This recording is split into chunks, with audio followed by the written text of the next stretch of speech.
guys, Jim here. Welcome back once again. Let me take you back in time about a decade where we didn't have the expectation for every knife that we owned to have multiple ways of deployment. You generally had a thumb stud opener or thumb discs or a flipper. Flipper-only knives were exceedingly popular at the time. And what we were concerned with as collectors when buying an expensive, well-made flipper was that the detent was perfect and that the action was as smooth as possible. And that's when Shirogorov came in and kind of changed the game. They were offering knives at what at the time when they came out were pretty reasonably priced. There was a time when you could buy an F95T for under $600. That quickly changed, of course. The secondary market went apeshit over them. They were hard to get. They sold fast. And anybody that got one that was willing to sell theirs was going to make a pretty penny on profit. You try and say that. They were also the first to popularize having a tremendous amount of bearings around the pivot.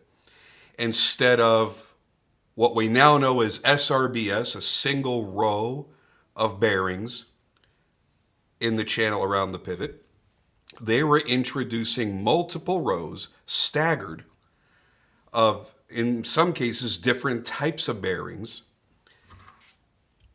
And that gave you not only a smoother feeling action, but it gave you more contact points so you didn't feel like your pivot area was weak. Because when you start talking to people about bearings versus washers, invariably somebody's going to tell you how weak a bearing-equipped knife is going to be if you're doing dumb shit like using it as a fixed blade, using it for tasks that only the strength of a fixed blade should be used for. This is very common in their arguments. Well, you can't do this and can't do that because it can't handle that side-to-side pressure. You know, you can't jack up your fucking Ford with it. You can't pry this can lid off, and you can't do this, you can't do that, because it's going to fail right there at the pivot. Don't do that shit. That's not what it's made for. It's a folding knife. It's meant to take out of your pocket, flip out, cut something, and go back in your pocket. It's not a pry bar. But Shirogorov really changed how we looked at flippers. You got into something that had a crazy action. Their blades were very, very sharp and slicey, and they started experimenting with more different kinds of steels than pretty much any other brand out there. Now, when I say brand, I know that could be confusing because you could buy into different levels of Shirogorov. You could buy into the brand, which is the production. You could buy into the custom division, which is their semi-customs, where they're mass-produced components that are hand-assembled, hand-ground, hand-finished with a hand-applied edge. Or you could buy a full custom Sergei Shirogorov. And I apparently cannot talk today. I can't form words. And there is a substantial price difference between the three levels. A knife that you would pay $800 or $900 for, the exact same configuration when you go up a level could go up another $1,000. Go up into the full custom, and you're always going to be well over $2,000. Well over. And they're worth every friggin' penny. There is something truly magical about the feeling of flipping open any Shirogorov from any of the different three levels. Even the full production knives just feel amazing. And they don't Their detents don't break in the same feeling as almost anybody else's. The smoothness is almost unlike anybody else's. And yeah, when you make it up into custom division and you make it up into full custom, it's an entirely different world from the levels below. They're incredible. Today, we're very concerned with seeing knives with multiple ways of deployment. So there are people that don't buy flipper-only knives that don't know what they're missing out on. Because, well, it doesn't have a big fuller down here for you to reverse flick. It doesn't have a thumb hole. It doesn't have a thumb disc. It has no way for you to flick it from the behind with your finger. You can't pop it out with your thumb. And thank God you can't front flip it. And honestly, Shirogorov is a brand that I feel that people have to experience.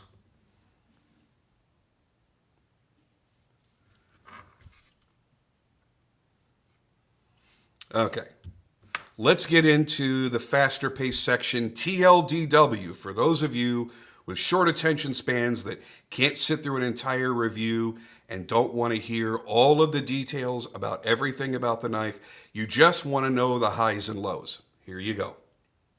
Too long, didn't watch. The pros. The action, as I just spoke to a few minutes ago, or a few seconds ago. Fast, snappy detent, crazy smooth bearings,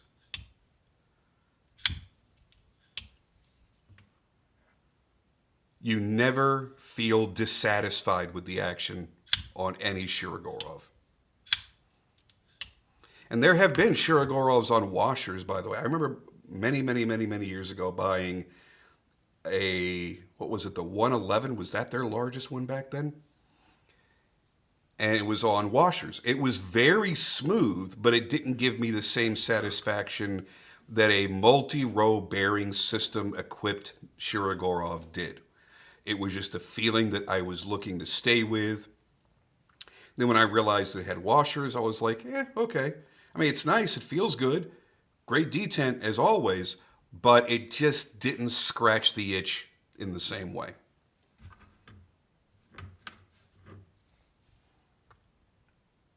Another pro, the unique lanyard. They started doing this a couple of years ago, offering these titanium lanyards that look like they're custom pivots.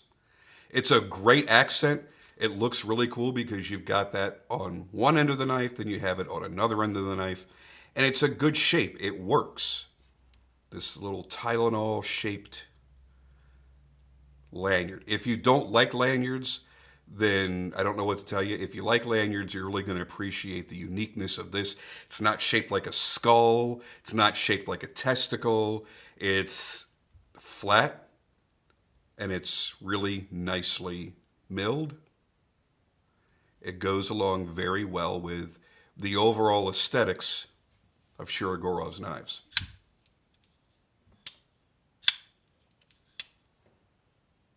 Oops.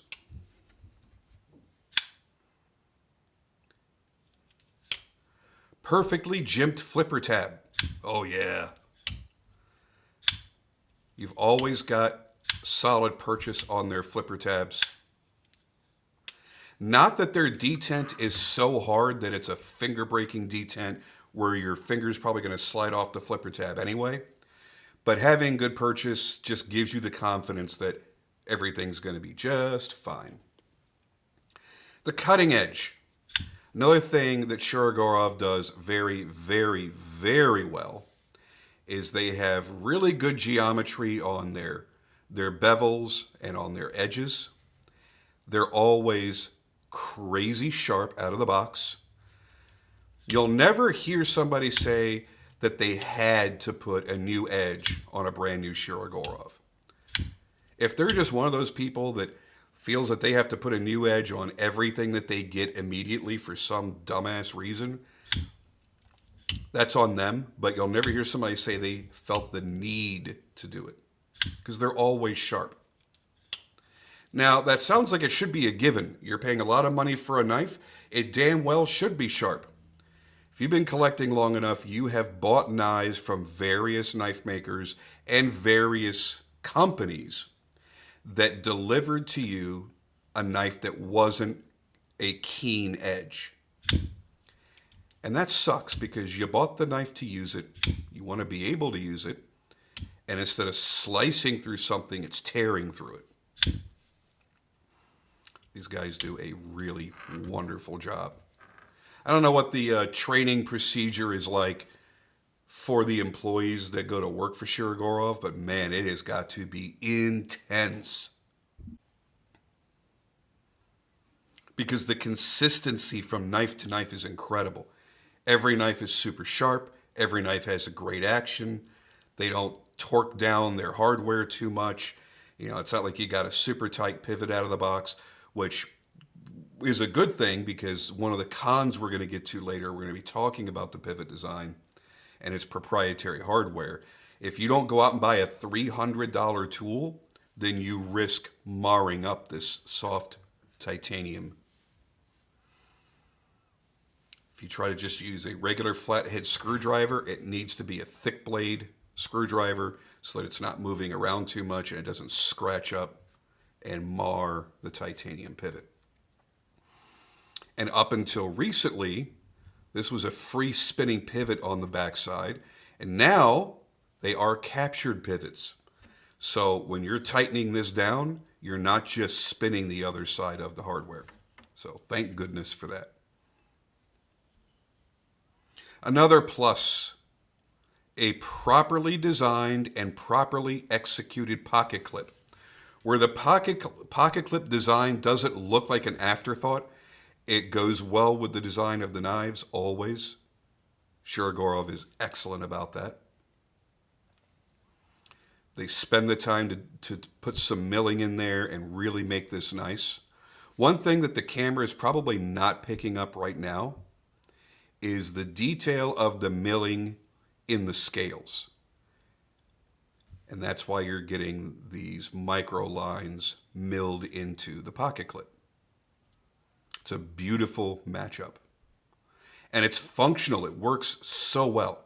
It clips in the pocket very well, goes in and out the way that it should, and the retention is pretty awesome.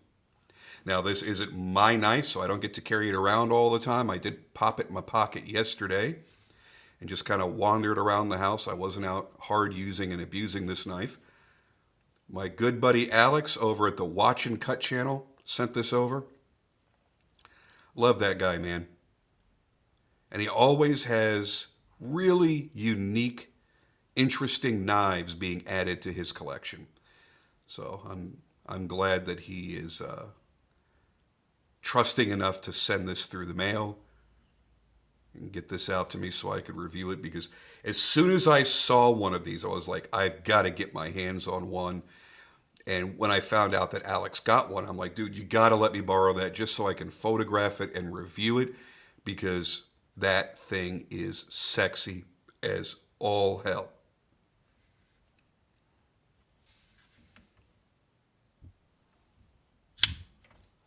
Now, let's get to the cons, of which there are very few, because again, it's a Shirogorov. They're pretty much perfection, no matter how you look at them.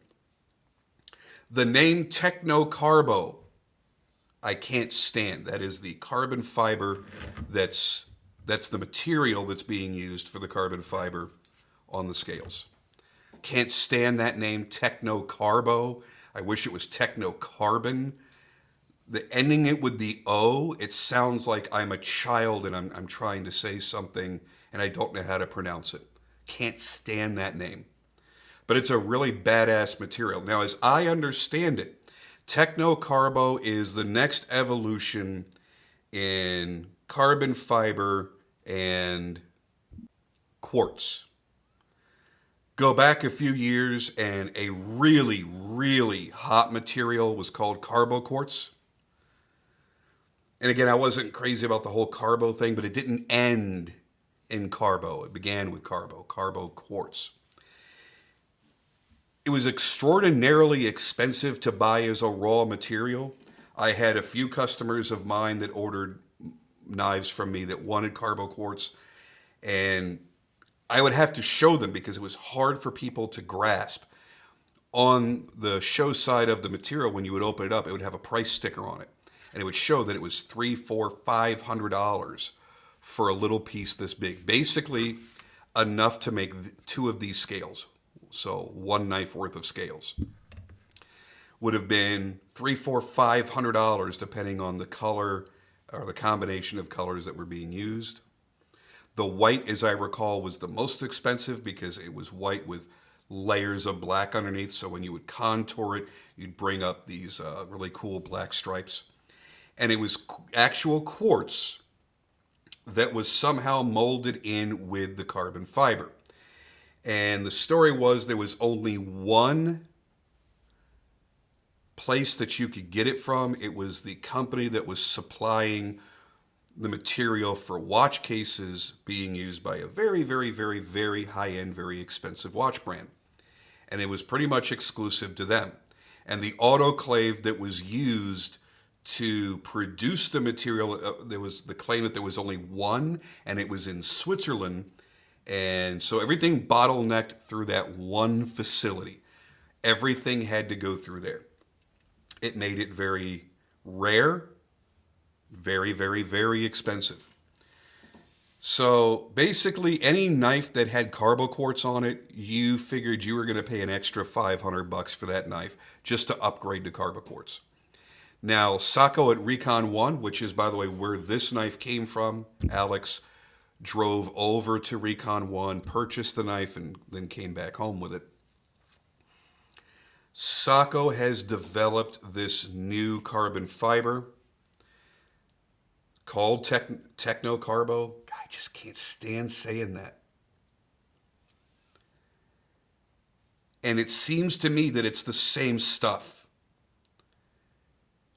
All I remember is I don't like working with it. Like, it grinds and it cuts very, very well, very clean.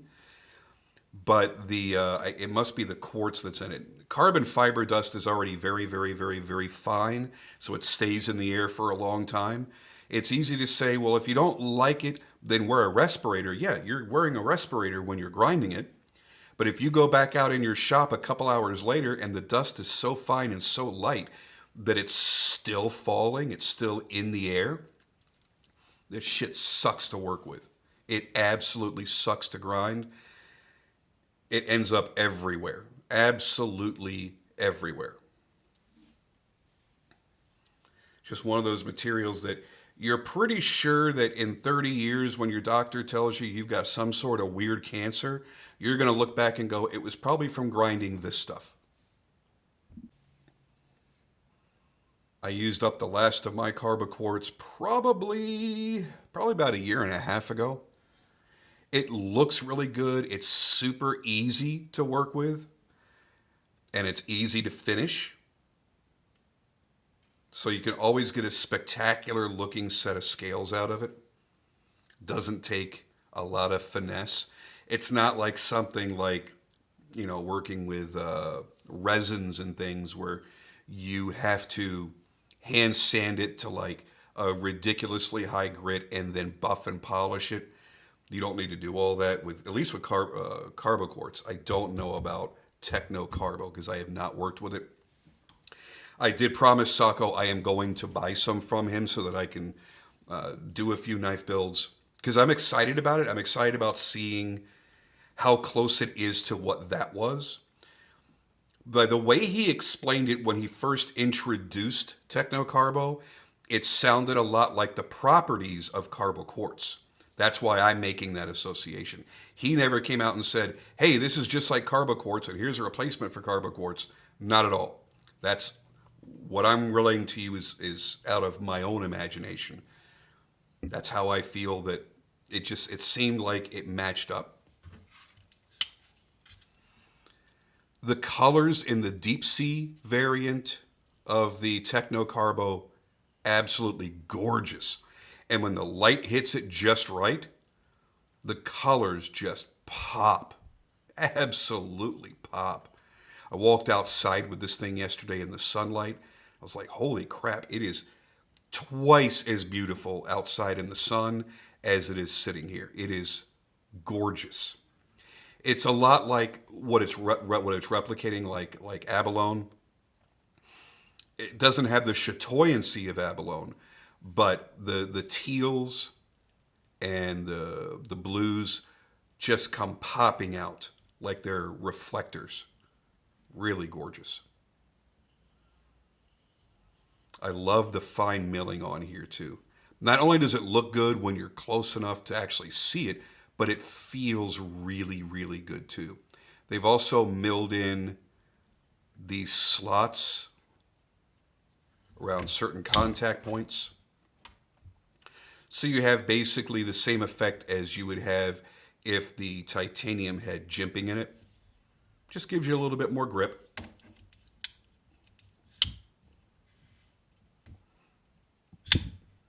As should always be expected, the lockup is perfect, the centering is perfect. Shirogorov almost can do no wrong. They're just one of those brands that you already know what you're getting before you ever get it. The bar is always set very high. So you're like, shit, yeah, it's expensive, but I know I'm not overpaying. I know I'm not going to be disappointed when I get it.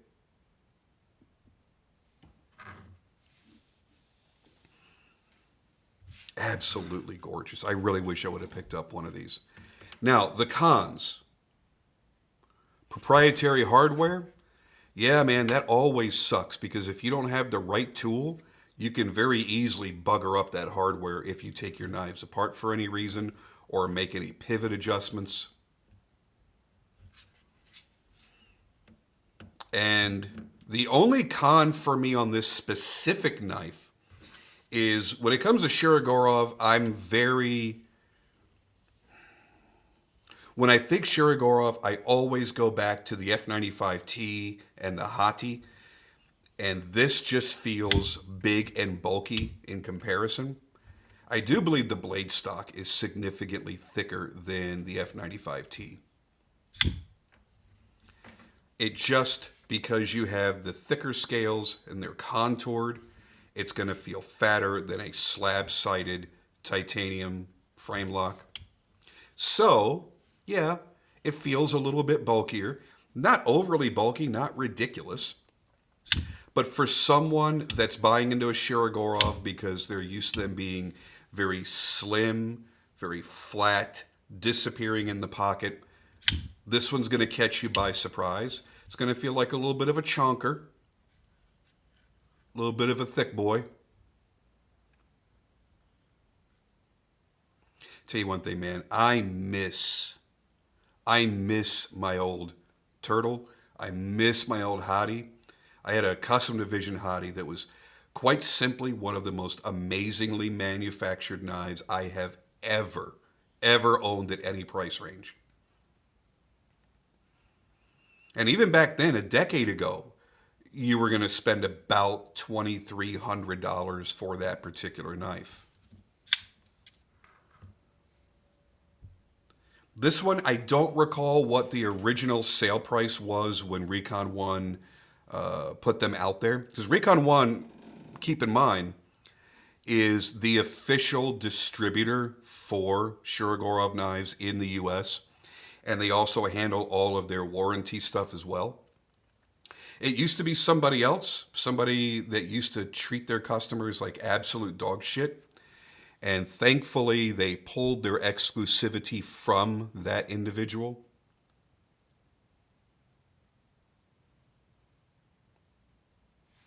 And Recon One has it. And Sako's always been a good dude. Treats his customers well. So I don't think anybody really had any complaints about that.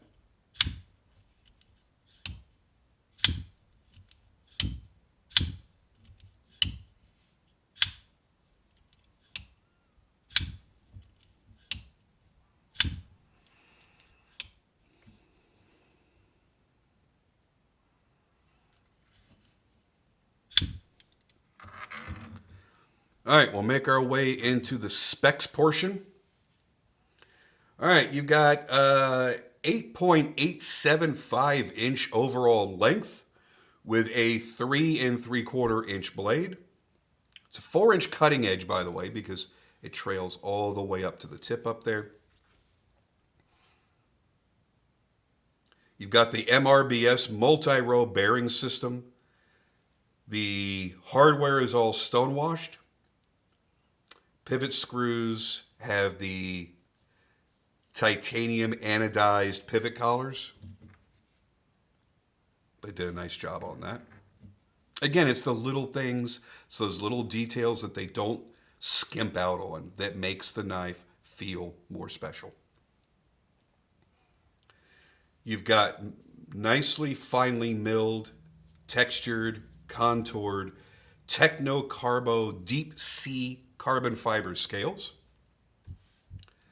They have milled pockets on the inside of the scales for weight reduction. And then you have the 3D machined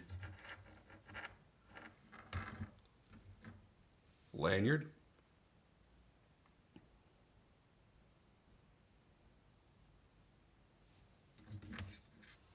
Back spacer is custom made to accommodate lanyards and kind of hide them away.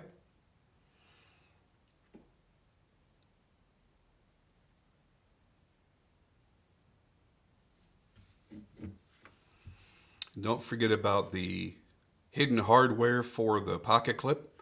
I love blind screwed pocket clips. Just keeps such a nice clean look on the back side of the knife.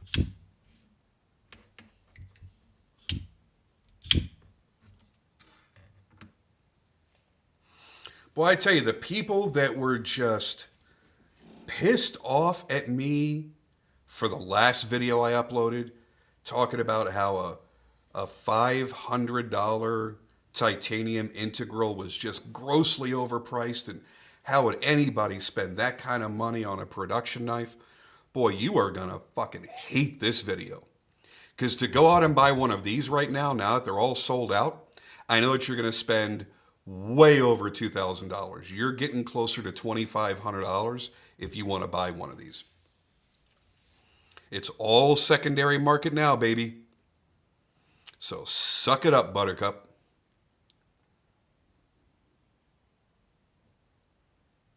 All right, let's move on to my personal thoughts on all areas of the knife.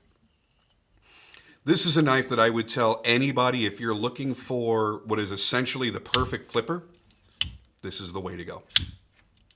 And if you want an absolutely radiantly beautiful set of carbon fiber scales, I can't think of anything nicer on the market. There's some great stuff by Fat Carbon and some great stuff by Carbo Quartz.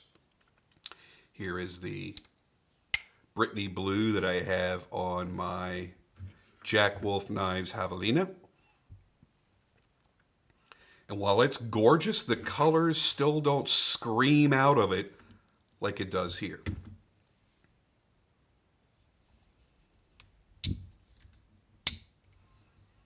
I have developed such a strong love for these Jack Wolf knives, it's ridiculous. What a great set to carry together, eh? Woo. Looking good.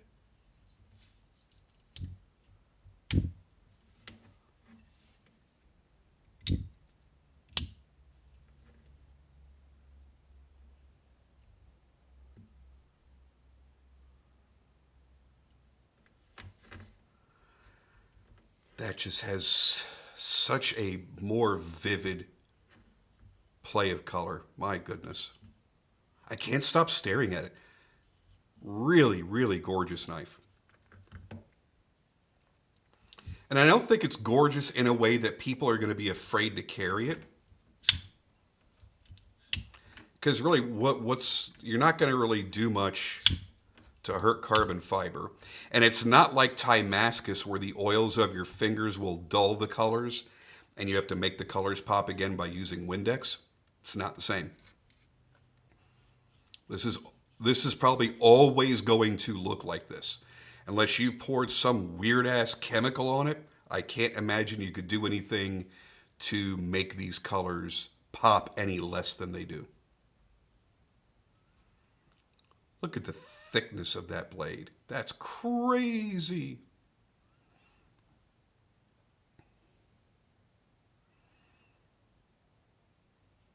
Well, I love it. I personally would still go back to an F95T or a Hati. Those were just the ones that they always did it for me.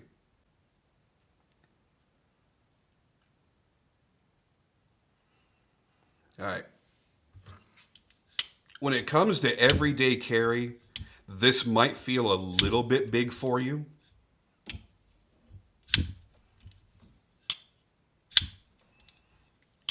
But it's nothing crazy.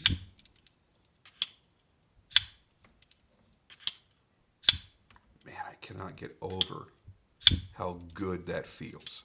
It's been a long time since I've held a Shirogorov and played with one for any length of time. I miss it. I mean, look how effortless that is.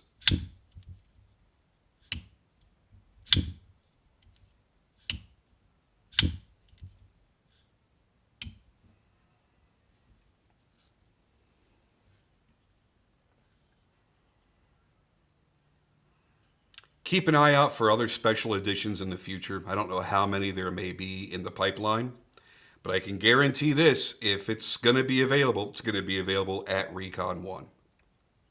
So that's where I would go to do my shopping for it. They still have a great dealer network. There's still plenty of places that you can buy Shiros online. But at least you know when you're buying from Recon 1, you're buying an authentic product. You're buying it at Shirogorov's recommended price. They're not trying to make secondary profit being the primary source like the last person was doing. Yeah, a lot of us are still bitter about that. That was some long-term abuse that Shirogorov, they had no idea. They had no idea until the community spoke up and told them.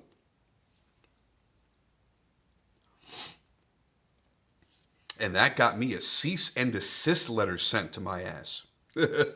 Jagoff actually hired attorneys. I should have let that one play out. Let him run himself broke on attorneys for doing nothing but speaking the truth. Anyway, that is long time in the past. No reason to bring that up again. I'm just very happy to see that